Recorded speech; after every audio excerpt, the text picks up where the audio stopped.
because I thought that it's nice to have a kind of a different rhythm than you normally have here in the space.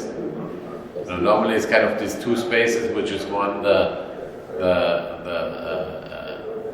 shopping window space, so to say, and then the other space is more kind of like almost like a hallway. You know, it's long and it's kind of sucking you in somehow. And I wanted some interruptions, almost kind of saying, you know, wait, stand still for a second, consider, think, and then go on, you know.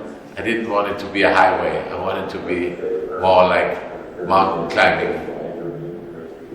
Kind of the most general one for me is, like, not only in this exhibition, always this idea or attitude that things can be different than what you think they are. Art can be different than what you think art is.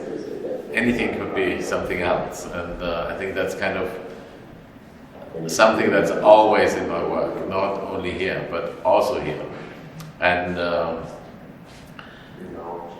I also wanted kind of to have a different kind of perspective, so to say, on the work. So we have things that are more installations, we have very classical objects, we have unclassical objects, we have unclassical painting.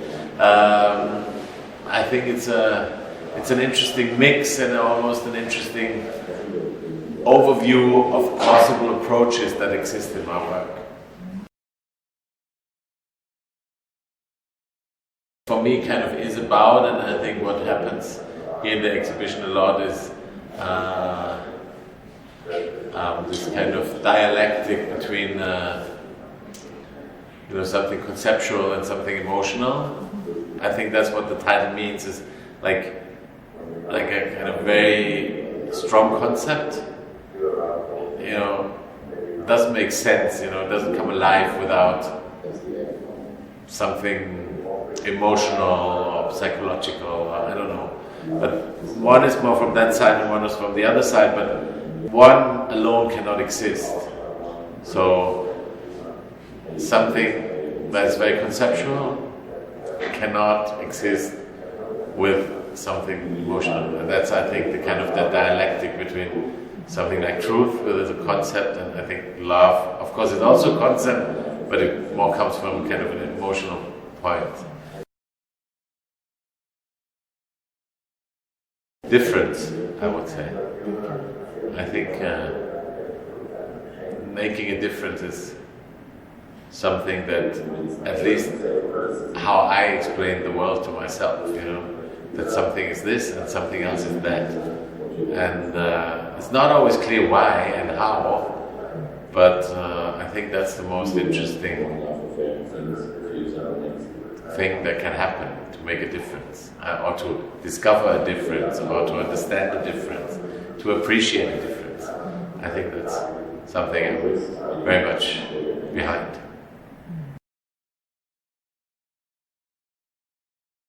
The exhibition forces you to read it in different ways, and if the work is good enough, then you automatically deal with it a little bit different than you might normally deal with art. You know, I'm not very interested in art that's just confrontative, you know, like kind of this idea that you stand in front of something and you look at it and maybe stare at it and it stares back. You know, I'm more interested in work that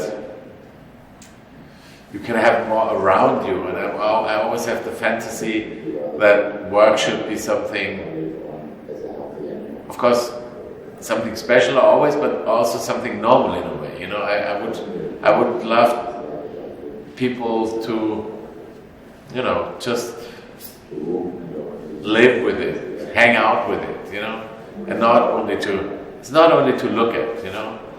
It always has to be exceptional and special at the same time, but the way we deal with it, I think, could be more relaxed and more as a kind of, something you use every day, not something you just use when you go to a museum or to a gallery, or something you have in your kitchen, something you have in your bedroom, and I think, you know, art is something. Good art for me is something, even when you sleep, is important that it's there.